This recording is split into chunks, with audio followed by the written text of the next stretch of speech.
É inegável o fato de que a palavra de Deus, ela diz e ela afirma que nós somos peregrinos aqui neste mundo e que nós estamos caminhando rumo à nossa pátria definitiva, à nossa cidade celestial, a cidade àquela a qual o Senhor Jesus Cristo foi ali preparar morada para nós. E na condição de peregrinos, nós precisamos ter essa percepção de que nós estamos aqui de passagem. Aquele que sabe que não ficará num local, ele tem em mente que onde ele está passando, aquilo ali é algo provisório, é algo que não vai, ou algo pelo qual ele vai se amarrar. Mas o fato é que nós vivemos em um mundo caído, um mundo que Deus fez bom, e nós, com as nossas mazelas, com o nosso pecado, nós o tornamos mal. E nós sofremos não somente com os nossos próprios pecados, mas nós sofremos também em função do pecado de outras pessoas. Nós sofremos com o pecado de Adão, nós sofremos, por exemplo, com o pecado de um pai ou de uma mãe que não são diligentes na criação dos seus filhos. Nós sofremos, por exemplo, com o pecado de um vizinho que não tem consideração uns pelos outros, ou sofremos, por exemplo, com o pecado, a falta de honestidade de um determinado político ou um administrador público que não zela da coisa pública, e a coisa assim vai. Ou seja, o nosso mundo é um mundo que sofre e geme com o pecado. Isso é um fato notório. E a verdade é que, enquanto nós estamos aqui neste mundo, enquanto nós estamos caminhando rumo à cidade celestial, esses pecados e até mesmo a atuação de Satanás, a vida e o pecado de outras pessoas, elas afetam o nosso andar, o nosso caminhar aqui neste mundo, e eles tendem, por certo, tirar o nosso foco e acabam lançando espinhos, pedregulhos no nosso caminho, de tal maneira que isso pode nos afetar. Quando nós olhamos para a história, para essa história que nós temos, não a história cristã, mas a história secular, se a gente olhar com bastante atenção, a gente começa a perceber que a história ela tem os seus altos e baixos. Certo historiador já disse que a história ela tem mais reveses do que tempos de calmaria, ou tempos de constância, ou tempos de bonança, qualquer coisa desse jeito. Quando nós olhamos, por exemplo, existem alguns eventos que eles chamam a nossa atenção, e quando você não olha detidamente para esses eventos, fica difícil entender o que está por trás ali. Por exemplo, você está olhando essa foto, é uma foto real, uma foto original. Essa foto ela fala, por exemplo, da geração Baby Boomer, que é a geração ali dos anos de 1946 a 1964. Essa geração é uma geração que trouxe um crescimento populacional, aumentou, enfileirou a densidade demográfica de alguns países logo depois de um determinado momento. Por exemplo, você vai dar uma olhada nesse gráfico, ele está em inglês, obviamente, e você percebe que, nesse período, esses países, por exemplo, eles lidaram com um crescimento demográfico espantoso. Mas a questão é, o que está por trás disso? Essa famosa, essa conhecida geração Baby Boomer. O que está por trás disso é a Segunda Guerra Mundial. A Segunda Guerra Mundial, ela ceifou aproximadamente, isso é uma estatística conservadora, 60 milhões de mortos. Nós estamos falando de uma população equivalente ao estado de São Paulo, juntando com Minas Gerais e pegando alguns outros estados. Foi exatamente uma ceifa de vidas, algo que fez realmente com que as pessoas parassem, pensassem no valor da vida humana, e as pessoas que voltaram, obviamente os vivos, começaram a pensar na importância de deixar um legado vivo aqui nesse mundo. A vida foi tão desprezada, ela foi tão futilizada, ela foi tão ridicularizada, que as pessoas, os soldados, homens, mulheres que voltaram da guerra diziam: eu quero ter filhos, eu quero ter uma família grande, eu quero ter uma família com 3, 4, 5 filhos. Essas pessoas começaram a valorizar a família, e isso ficou muito evidente, por exemplo, nesse período. Um outro fato muito curioso que faz a gente pensar no plano de fundo é a grande construção dessa ponte. A ponte Golden Gate, que foi construída ali por volta dos anos de 1933 até 1937. Essa ponte, conhecida como uma das 7 maravilhas do mundo moderno, essa ponte foi construída por um alemão, o nome dele é Josef Bergmann Strauss. Essa ponte ela foi elevada, ela foi, na verdade, colocada diante, digamos assim, de uma espécie de um abismo muito perigoso.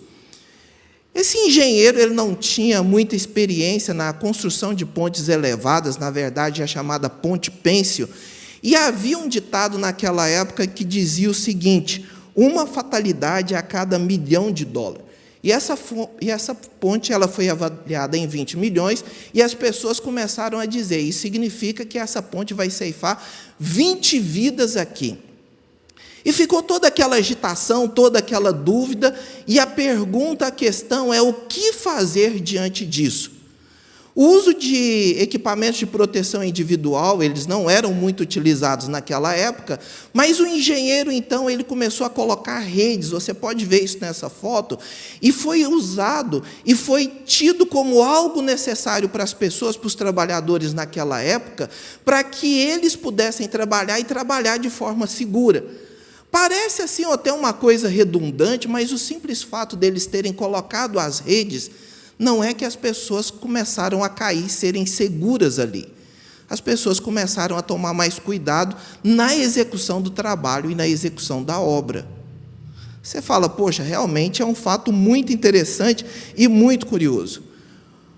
Conhecendo um engenheiro, e ele trabalha na Companhia Paulista de Trens Metropolitanos, eu estava conversando com ele e andando por aí nesse mundo, eu falei assim, olha, os trens de São Paulo são muito bonitos, são limpos, são higiênicos, diferente, por exemplo, dos trens americanos e de outros países, e é muito curioso, a gente percebe, por exemplo, quando você chega na grande cidade de São Paulo, os trens eles estão limpos. E ele deu um sorriso e ele falou, crente ele falou assim, é porque você não sabe, mas todos os carros eles são recolhidos, eles são limpos, porque existe um chamado movimento de massa que nós respeitamos e nós levamos isso muito a sério. Se você entra num vagão, num desses carros, e ele está sujo, as pessoas começam a sujar mais o veículo. Mas se você deixa o ambiente limpo, se você cuida daquilo que está acontecendo, na verdade, até outras pessoas, ao ver alguém, por exemplo, lançando um papel, a pessoa vai pegar ali aquilo que você está observando. Por trás de todos esses fatos, o que nós percebemos é que existe algo que está nos motivando, algo que nos leva a tomar uma outra atitude. O que eu quero falar com vocês nessa noite é sobre esse mal que nos rodeia, sobre esse mundo que está caído, que, de acordo com a palavra de Deus, ele jaz no maligno, e como nós devemos viver, como nós devemos agir dentro desse mundo de forma que agrade ao nosso Deus e, ao mesmo tempo, lidando com todas essas situações, com todos esses reveses que nos assediam. Certamente as circunstâncias não determinam quem nós somos, mas elas exercem uma influência muito grande na nossa vida, e isso é verdade. Eu gostaria de convidar você a abrir a sua Bíblia lá para o livro de Josué, capítulo de número 9, dos versículos 3 a 6. Livro de Josué, capítulo 9, versos 3 a 6. Diz assim a palavra de Deus. Josué 9, de 3 a 6. Os moradores de Gibeon, porém, ouviram o que Josué fizera com Jericó e com Ai.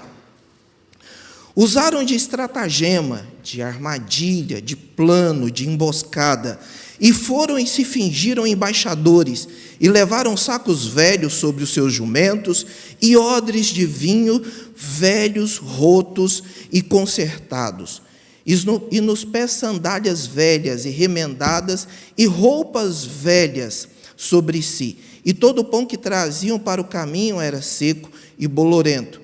E diz assim o versículo 6, foram ter com Josué o arraial a Gilgal, e lhe disseram, a ele e aos homens de Israel, chegamos de uma terra distante, Fazei, pois, agora aliança conosco. Versos 8 a 13, diz assim a palavra de Deus. Então disseram a Josué: somos teus servos. Então lhes perguntou Josué: quem sois vós? De onde vindes? Responderam-lhe: teus servos vieram de uma terra muito distante por causa do nome do Senhor teu Deus, porquanto ouvimos a sua fama e tudo quanto fez no Egito, e tudo quanto fez aos 2 reis dos amorreus que estavam da além do Jordão, a Sihon, rei de Hesbom, e a Og, rei de Bazã, que estava em Astarote. E aí diz assim o versículo 11: pelo que nossos anciãos e todos os moradores da terra nos disseram: tomai convosco provisão alimentar para o caminho, e ide ao encontro deles e dizei-lhes: somos vossos servos, fazei, pois, agora aliança conosco. Esse nosso pão tomamos quente das nossas casas, no dia em que saímos para vir ter convosco. Ei-lo aqui agora, já seco e bolorento. E por último, versículo 13: e estes odres eram novos, quando os enchemos de vinho, e ei-los aqui já rotos, e essas nossas vestes e estas nossas sandálias já envelheceram por causa do muito longe caminho. Quando nós olhamos para essa passagem, nós olhamos, por exemplo, para o ensino da palavra de Deus, que é um ensino muito claro, e que a gente vai concordar e dizer: ok, isso é muito fácil, nós podemos lidar com isso. A palavra de Deus ali em Efésios capítulo 5, 11, o texto está projetado, diz assim: e não sejais cúmplices nas obras infrutíferas das trevas, antes, porém, reprovai-as. Irmãos, nós temos 5 sentidos que o nosso Deus nos deu. Ele nos deu a audição, Ele nos deu o olfato, o paladar, a visão, o tato, e esses sentidos nos ajudam a entender, a perceber aquilo que está ao nosso redor. Alguns chegam até a dizer que se você não consegue perceber a realidade por causa desses sentidos, quer dizer que essa realidade não exista. Se você não consegue ver com os olhos, apalpar com a mão, sentir com o paladar, cheirar pelo olfato, ouvir, aquilo não é realidade. Foi Kant que disse que exatamente aquilo só é real, se pode ser experimentado, se pode ser sentido. A questão é, quando o mal ele se manifesta de forma muito aberta, por exemplo, como nessa foto, você vê algo ruim acontecendo, por exemplo, essa cobra prestes a dar o bote, você vai dizer: ok, dá para ver, dá para perceber que esse pássaro ele corre perigo. Se você vê um bandido, alguém com esse fenótipo, com essa aparência, com esse jeito de bandido, ou, por exemplo, alguém que seja um ladrão, ou, por exemplo, uma pessoa mal encarada, algo estranho e diferente, obviamente você vai correr. Você vai perceber, você vai enxergar aquela situação e você vai dizer: olha, tem algo ali, existe uma situação que eu não consigo identificar, mas ela parece algo perigoso e por isso eu devo correr.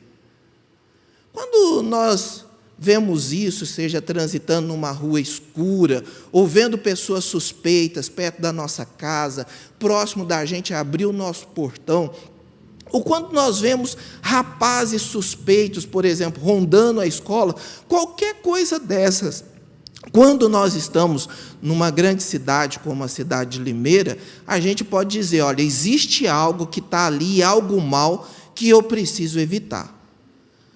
O problema, entretanto, meus irmãos, é quando o mal ele se passa por bem. Você olha para aquela situação e você diz: não existe ali nenhum risco. Não existe ali nenhum problema, tudo está indo bem. E você faz a avaliação, você vê, você cheira, você escuta, você põe a mão, você diz: não, está tudo bem, não existe ali nenhum risco, está tudo certo. E você vai confiando nos seus sentidos, e você tem aquela percepção, você tem aquela sensação de segurança. Eu já falei para alguns, né, que o meu maior medo é quando eu estou no avião e aquilo começa a dar um problema e o piloto diz, pode ficar tranquilo, está tudo bem. Aí meu coração dispara. Eu me lembro, estava voltando da Guatemala e estava dentro de um avião, e aí o avião começou a soltar uma fumaça branca, dessas como você joga assim, né, uma água numa churrasqueira, e sai aquela fumaça branca. E eu comecei a ver que estava todo mundo assim, né, com aquela cara de paisagem, o avião soltando aquela fumaça, e eu, o único brasileiro ali dentro, eu falei, vou ter que dar um grito aqui dentro do avião. E o meu colega brasileiro ao meu lado, né, meio que nervoso com aquela situação, e eu falava com ele, Anderson, a gente precisa fazer alguma coisa, ele fica quieto. E eu falei assim, olha, eu prefiro morrer fedendo que sair morto cheiroso.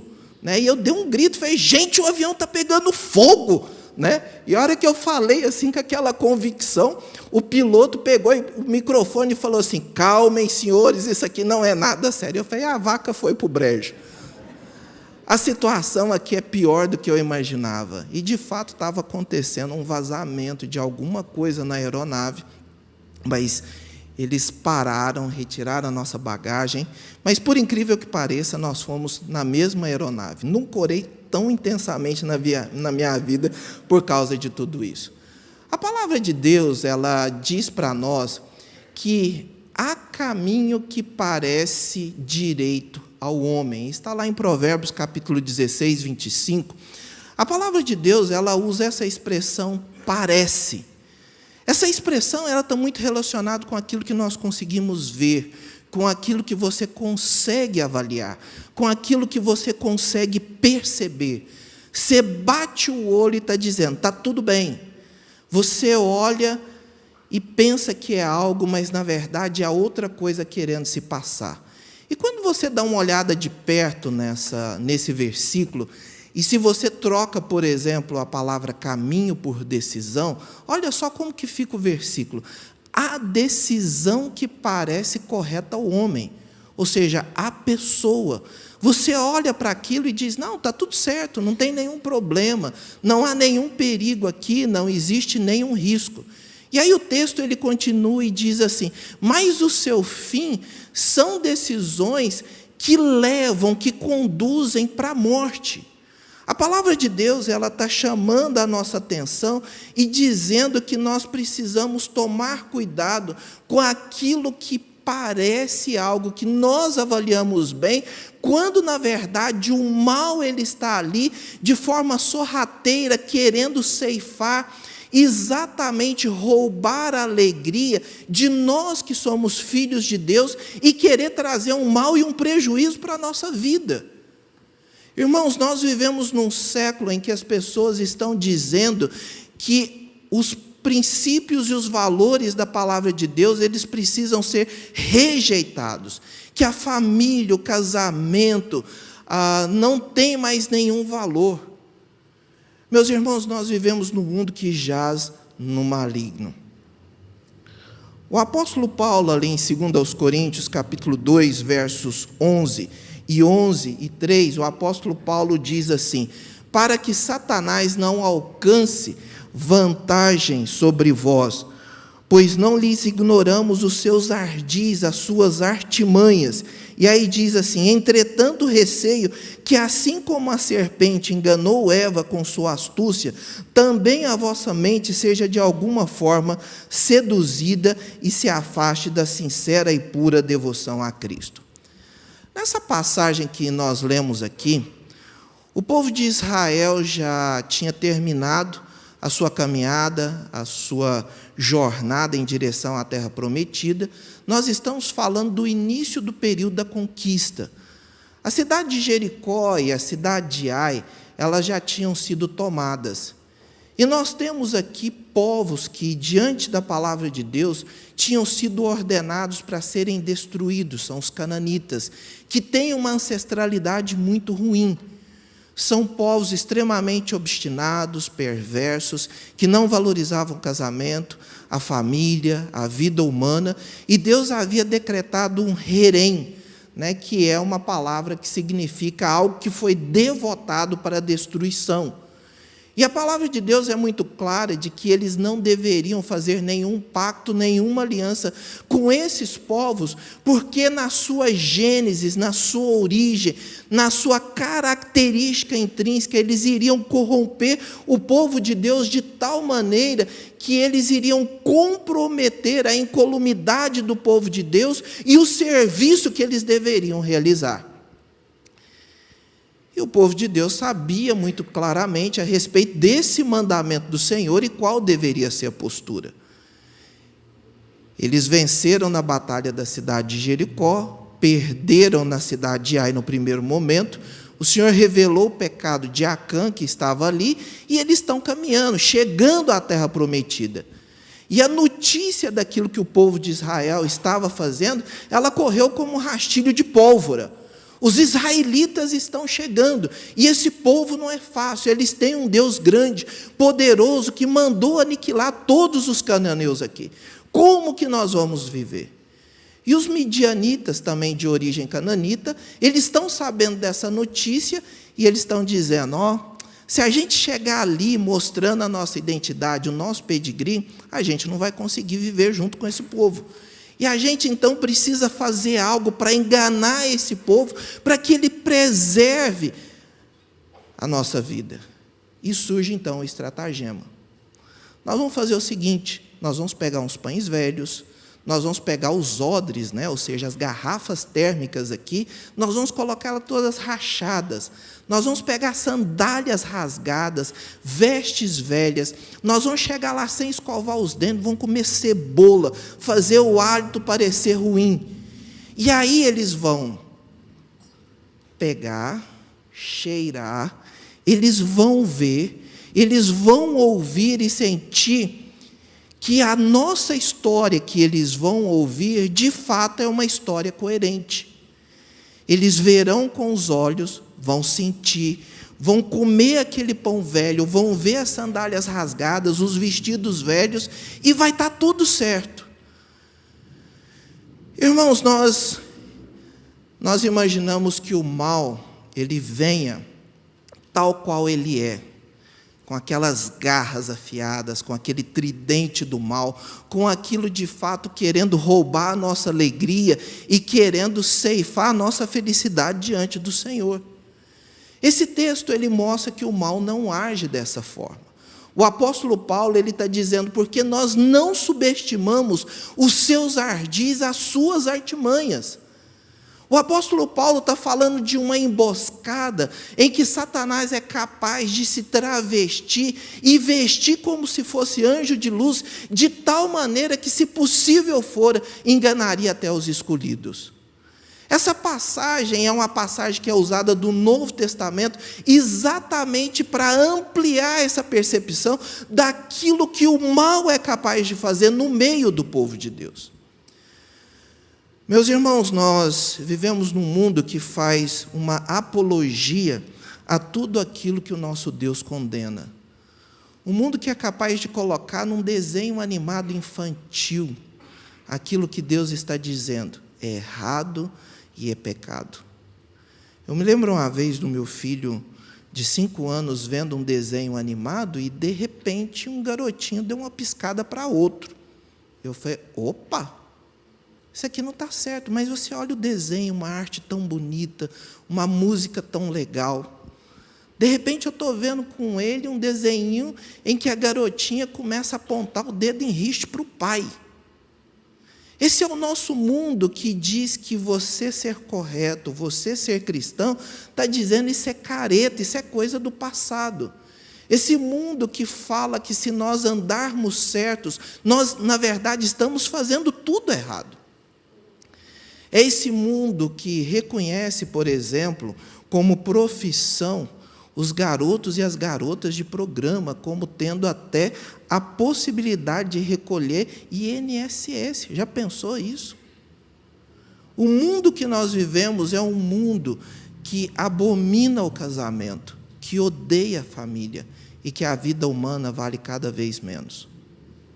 Mas esse mal, ele não vem com a cara escancarada, ele vem travestido, assim como esse estratagema dos midianitas.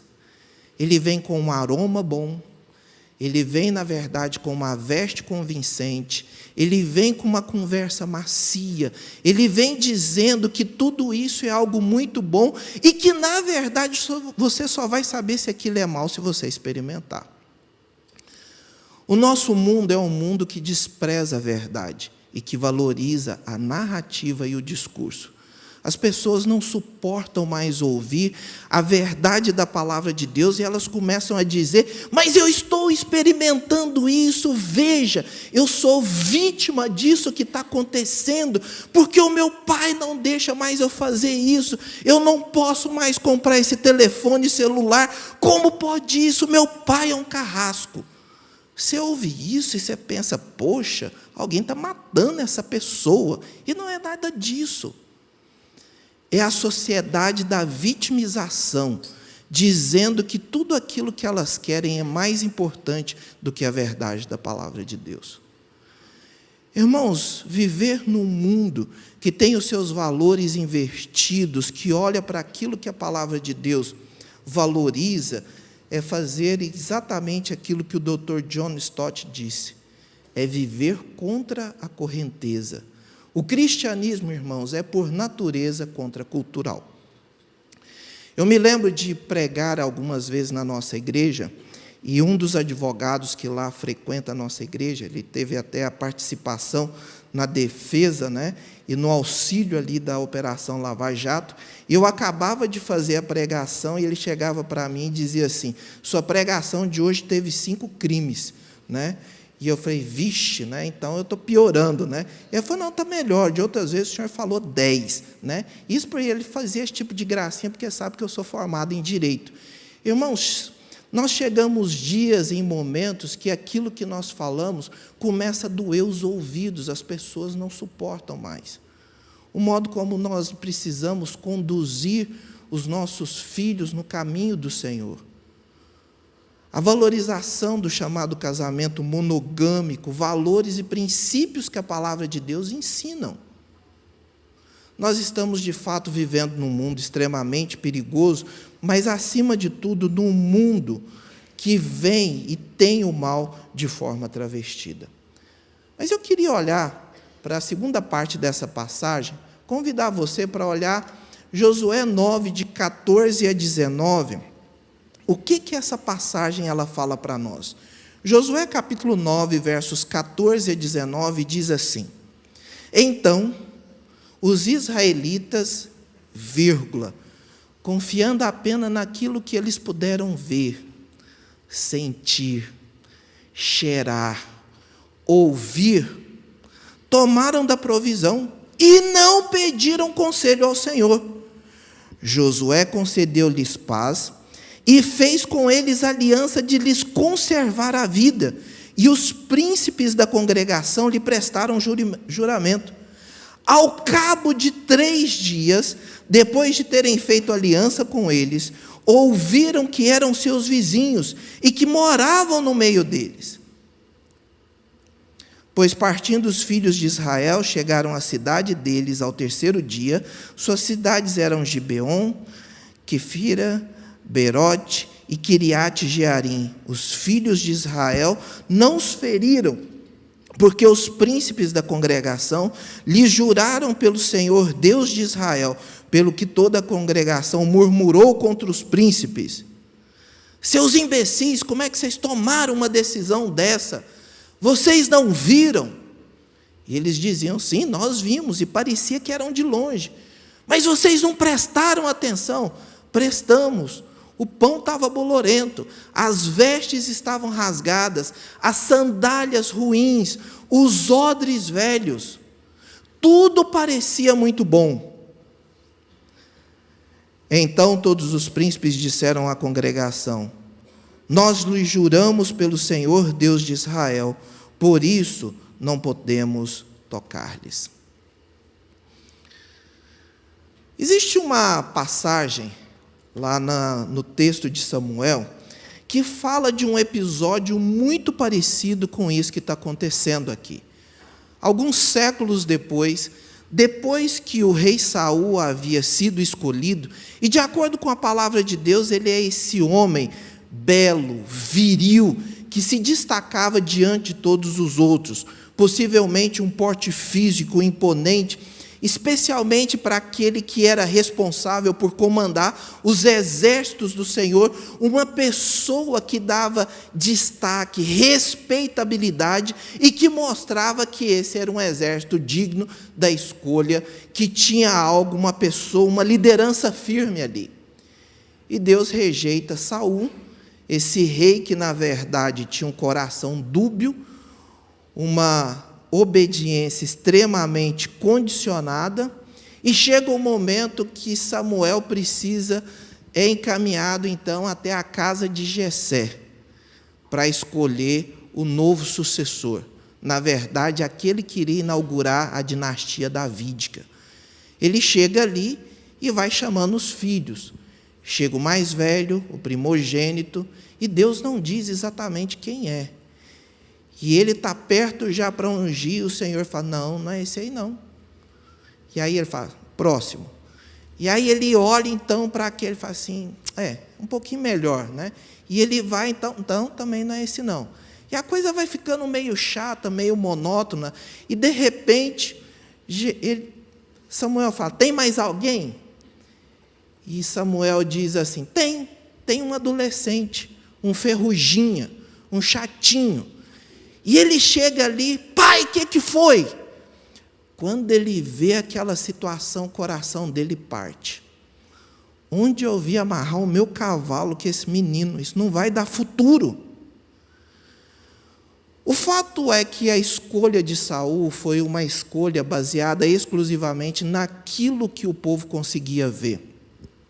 Um padrão exterior que era comparado com todos os outros monarcas das nações vizinhas, de um rei forte, poderoso, que era capaz de liderar o seu povo nas batalhas, trazer e impor respeito quando ele conduzia o próprio exército. E Deus, então, violando aquele padrão meramente humano, de que o olho humano era capaz de avaliar e perceber determinadas situações, mas perceber de forma corrompida, de forma ineficiente, o Senhor então escolhe exatamente a Davi, que é essa pessoa que visivelmente não tem nada de bom, segundo a aparência humana, para oferecer. E Deus disse então para Samuel, é esse. Porém o Senhor disse a Samuel, não atentes para a sua aparência, ele é adolescente, é ruivo, não é como Saul. Nem atentes para a sua altura, porque esse aí não é um longuelinho, ele é um virgulino, bem pequenininho. Por que eu rejeitei? Porque o Senhor não vê como vocês veem. O homem vê o exterior, mas o Senhor vê o coração. O livro de Provérbios, ele diz assim, todos os caminhos do homem parecem certos aos seus olhos, mas o Senhor julga, pesa as verdadeiras motivações do coração. Esse texto fala de um Deus que é capaz de sondar os nossos corações, de perceber, de ver aquilo que está no mais íntimo, no local mais oculto, naquele porão ou naquele sótão, no lugar mais escondido, e é capaz de medir, avaliar e ver como que vai as nossas intenções, as nossas motivações e as razões pelas quais nós tomamos as decisões que nós tomamos. A palavra de Deus, ela usa uma expressão que era empregada, por exemplo, nos mercados daquela época, especialmente para verificação de peso. E o texto está dizendo, mas o Senhor pesa as verdadeiras motivações do coração. Quando nós olhamos ali para o Salmo 119, 98 e 99, diz assim, os teus mandamentos me fazem mais sábio que os meus inimigos, porque aqueles eu os tenho sempre comigo, compreendo mais do que todos os meus mestres, porque medito nos teus testemunhos.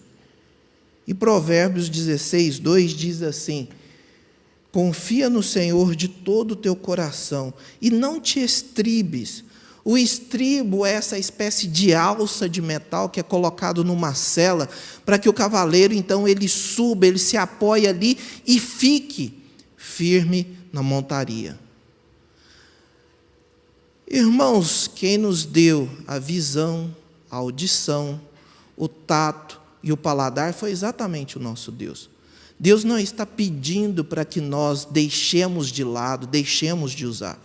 Muito pelo contrário.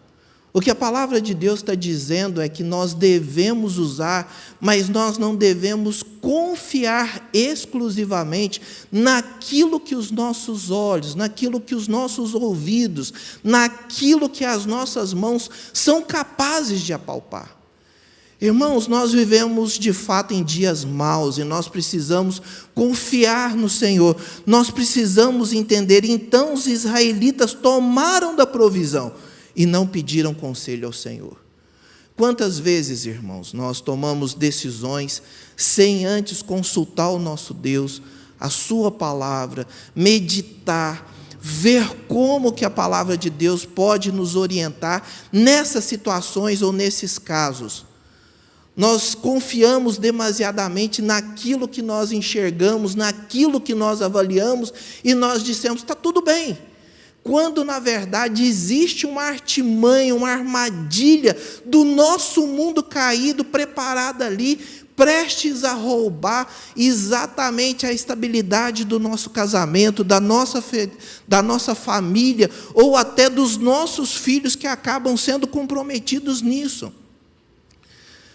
Quantas e quantas pessoas, com quantas e quantas pessoas eu já orei, porque olharam para uma determinada decisão e está dizendo, está tudo certo, está indo tudo bem, eu não vejo isso.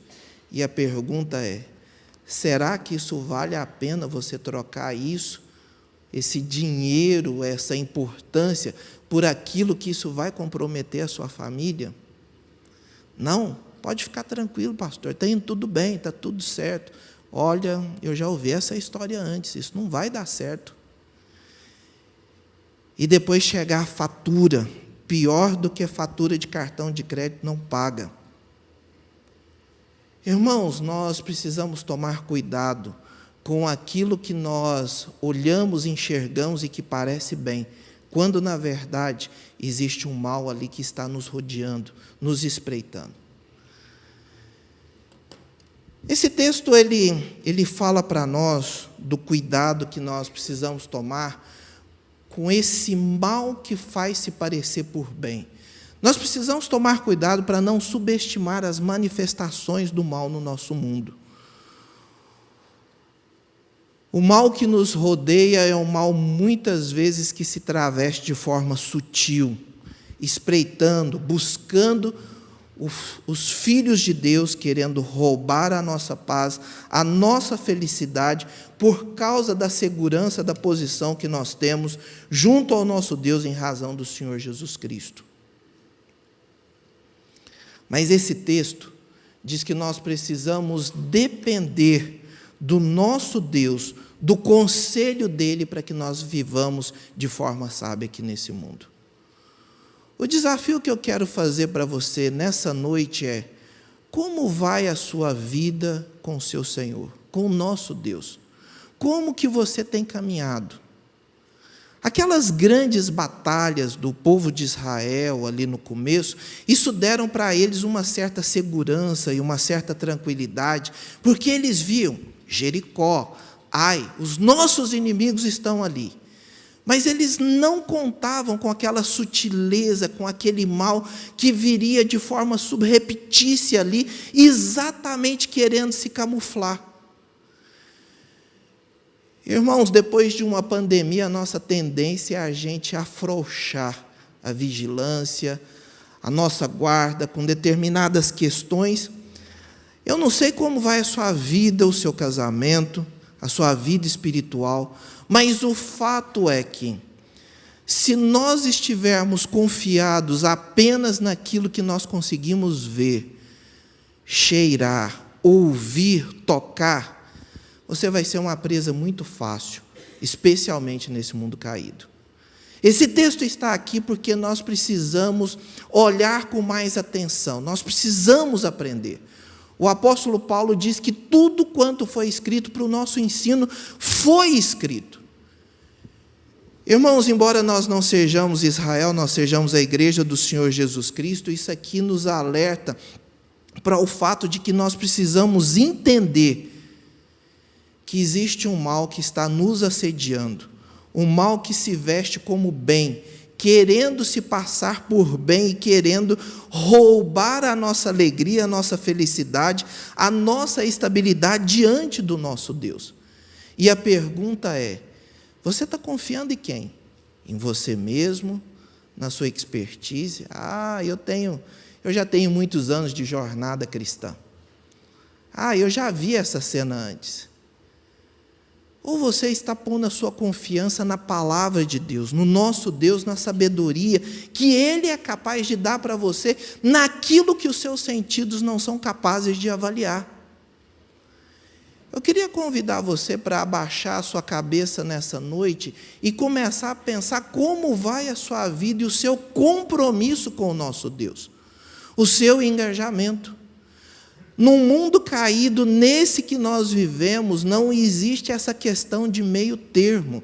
Ou nós nos agarramos com o nosso Deus, nós nos comprometemos com Ele, ou então você vai ser levado por todo canto, especialmente por aqueles que não têm um compromisso com o Senhor, com a palavra dEle. Irmãos, se nós queremos caminhar bem, nós precisamos entender de que o mundo, o nosso inimigo, ele não nos deixará em paz.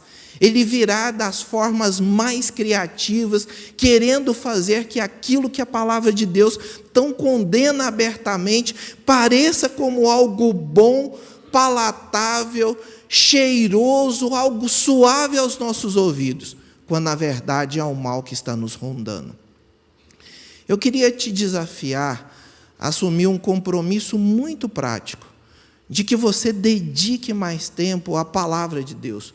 Um compromisso de que você, pai, você, marido, assuma um compromisso com a sua família diante de Deus, de ser mais diligente, vigilante, mais intencional daquilo que nós vivemos. Eu quero desafiar você a ter não essa postura de Maria vai com as outras, mas uma postura de um verdadeiro cristão, um servo do Senhor. Se você quer tomar essa decisão, eu queria te convidar a ficar de pé, para a gente orar, para nós orarmos por você. Eu queria te convidar a dizer hoje, nessa noite, eu preciso ser mais cuidadoso. Eu preciso parar de confiar só naquilo que eu estou vendo. Eu preciso expressar a minha dependência no meu Deus, que vê além daquilo que os meus olhos são capazes de ver. Eu preciso expressar a minha dependência no meu Deus, que é capaz de dizer: meu filho, minha filha, preste atenção, tome muito cuidado. O inimigo nas nossas almas não será misericordioso com você ou com sua família, mas você precisa confiar mais no Senhor do que em você mesmo. Eu queria te chamar para que você renove o seu compromisso com o nosso Deus.